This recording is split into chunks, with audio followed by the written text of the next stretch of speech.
So the first thing, how can we recognize possible signs of impaired well-being in ourselves? And if we do, what can we do about that? Well, the keys to preventing, remember that picture I showed, the negative effects of stress. The keys to optimizing our well-being are, and you tell me if I'm wrong, these are all questions, written as statements. We all have well-being needs. Would you agree? Thank you. Yes. What are some of these well-being needs? Sleep, diet, exactly. If we neglect these well-being needs, our well-being will decline. And we will experience increased stress hormones. Agree? Don't sleep for 4 days and see how stressed you are. We can test the theory. Yes. So there's a reason why solitary confinement in jail is such the most feared punishment. Even by hardened prisoners, not having any social connection. So it's absolutely proven. So therefore, the key to maintaining positive well-being and performance, because they're absolutely linked, is know our well-being needs. Meet them regularly. That's the upstream, the preventative strategy. Recognize early if we're not meeting our needs and take action early to address needs that we are not meeting. I'll show you exactly how to do that now. Here are some well-being needs, everybody. I don't believe in work-life balance, this buzzword, because I actually believe it's insulting, because I think life is way more complex to be reduced to one part of two, work and life. And with one of them being work, I think that oversimplifies the complexities of life. What I prefer is life balance, because all areas affect other areas. And here are 12 well-being needs. Let's start here. Very practical. Finances. You can't pay your taxes. You can't pay your bills. Your electricity is being shut off. I guarantee your well-being is going to be affected. So we want to do something there. Physical health. If we're completely low on energy, exhausted, fatigued, flooding ourselves with cortisol and adrenaline, not sleeping well, it's going to affect our mental, emotional health, our well-being. Our emotional health, if we're up ruminating on negative thoughts, if we feel sad and angry most of the time, if we are completely stressed and frustrated, that is our well-being. So emotional health is a well-being need. Personal growth. The opposite of this is like bore out. We talk about burnout. There's also bore out, when we feel like we're just not achieving anything in our life and life is mundane and just the same thing with no meaning attached to it.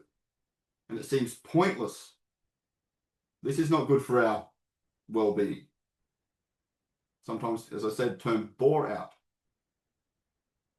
Or are we doing things that we find meaning in? Are we growing? Are we achieving things in our life? We have an innate need for this. It's a psychological need. That impacts our well-being. If we have children, I think we all understand how important the relationship with them are. Relationship with our family, this is so social. Yeah, all of this is social, but I've divided them into different sections because they each bring different things into our life and impact our well-being.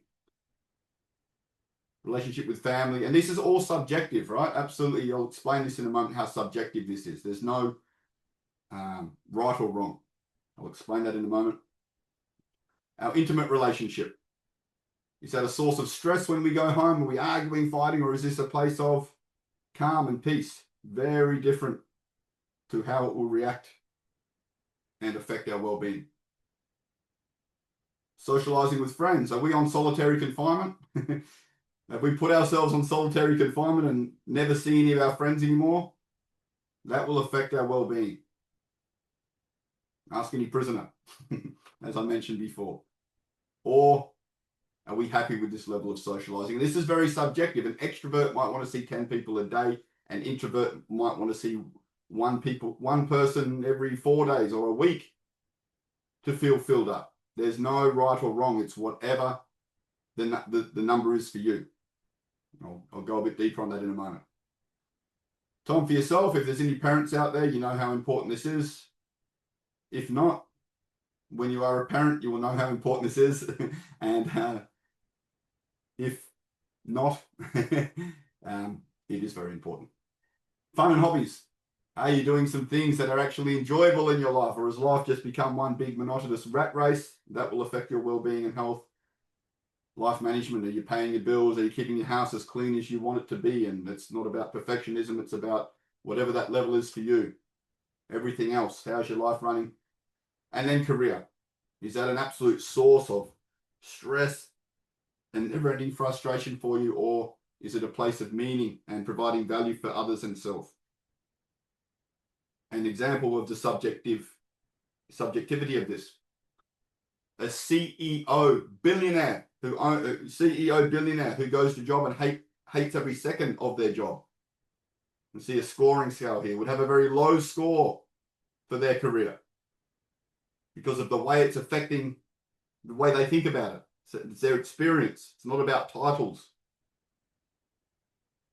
A person who cleans toilets for a living, but for whatever reason loves their job because they connect with people and see it as a service where they provide value to so many people,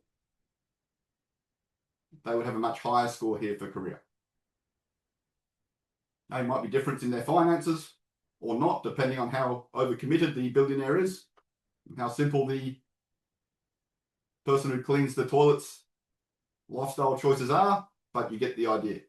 Subjectivity.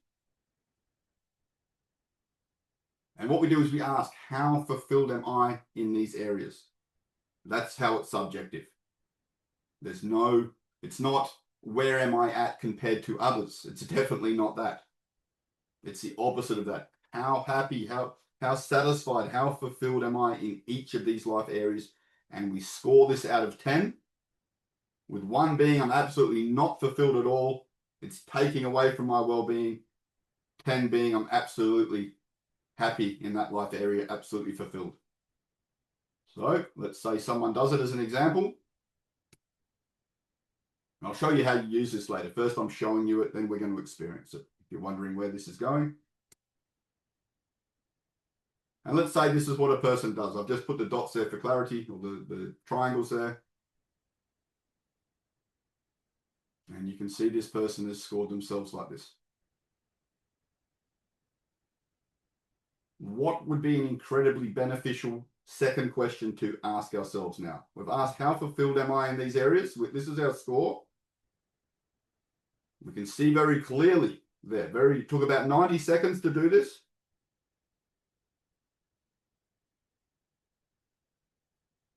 What would be an incredibly beneficial question to ask next? What can I do to improve? Yep.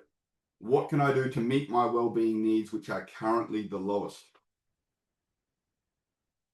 So the way that I recommend using this, and we'll experience it in a moment, but you fill one of these out and you put on a magnetic board, which we have. So when you do it, Lane, I recommend doing this with a magnetic board. I'll talk about that, doing it in real time.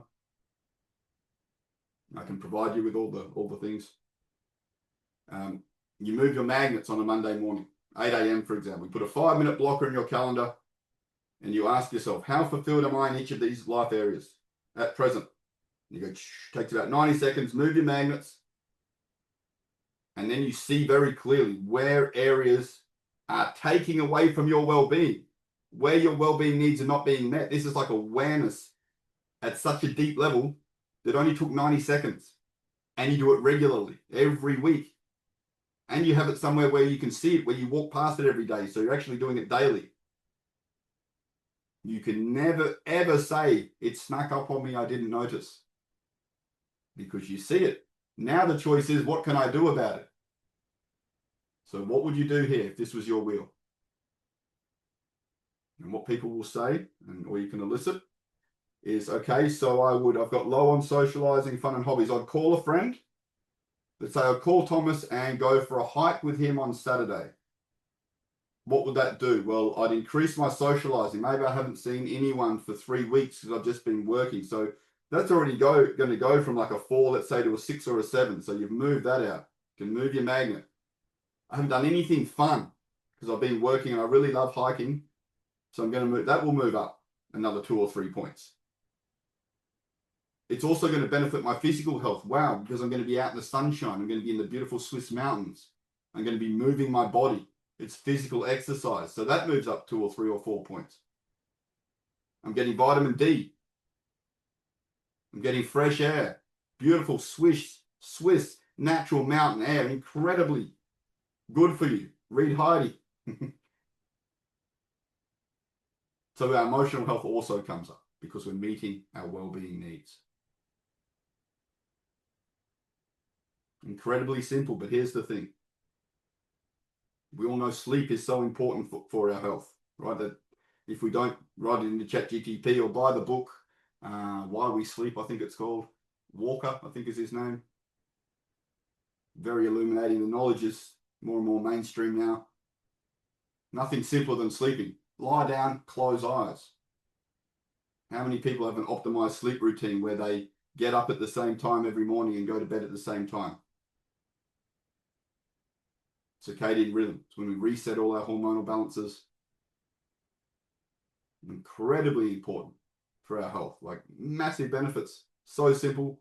Most people don't do it. So let's not ignore, let's not fall into a bias of complexity. What this is a petrol light or an oil light in your car. Right? If you think, some people say, oh, then I'm going to feel worse because I see the truth. And it's like, okay, if you believe that, I want you to go home tonight and get a hammer and smash your petrol light and smash your oil light and your temperature gauge on your car and see how far that car gets when you're not aware of what's going on in it before it burns out or runs out of fuel. It's exactly the same thing here. If this upsets you, you can change that meaning and see this is incredibly beneficial for your health. And you will notice that as well. You'll prove it to yourself when you start acting on what you see here. It's not about trying to be perfect. This isn't a tool of perfectionism. A hammer is an amazing tool, but if you use it to belt yourself over the head, don't blame the hammer. Don't blame the tool. Blame who is really deciding what actions to take or not to take.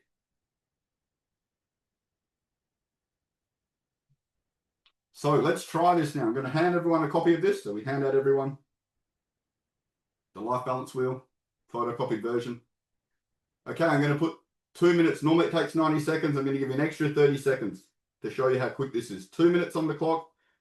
And I want you to answer these 2 questions. Just put a cross in each area for your own self. You don't have to show this to anybody, so be brutally honest.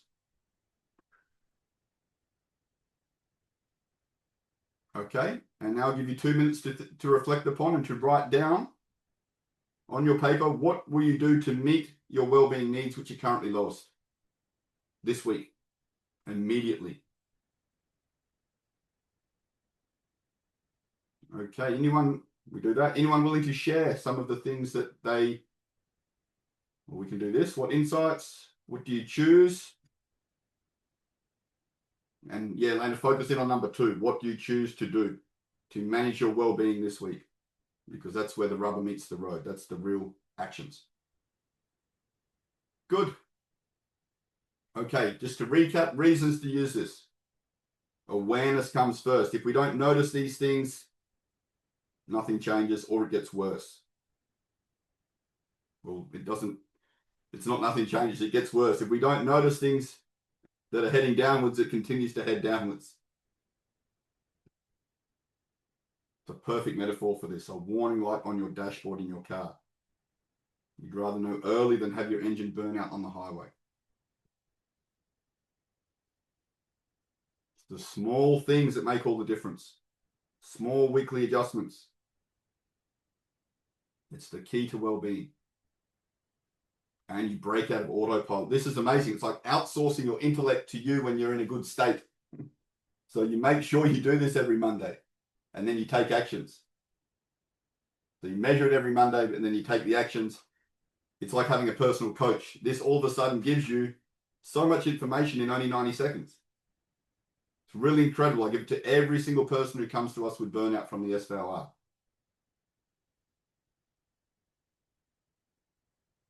You put a 5-minute blocker in your calendar. Do this today. Called Life Balance Check. 5-minute window. Put it for the next year.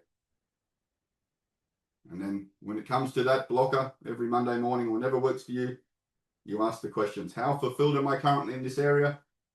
You move your magnets. You ask the second question. What actions can I take immediately? If you don't have time to do it now, then you schedule it. Call Thomas Wednesday. Put it in your calendar. What you don't schedule often doesn't get done in today's technological reality. And then it's a matter of scheduling our priorities, not prioritizing our schedule. Scheduling in your calendar the things that are actually important as opposed to just prioritizing our schedule. It's not about trying to be perfect. Life is constantly in flux. It's about the small, consistent tweaks that make all the difference to quality of life. Who commits to doing that for the next 30 days?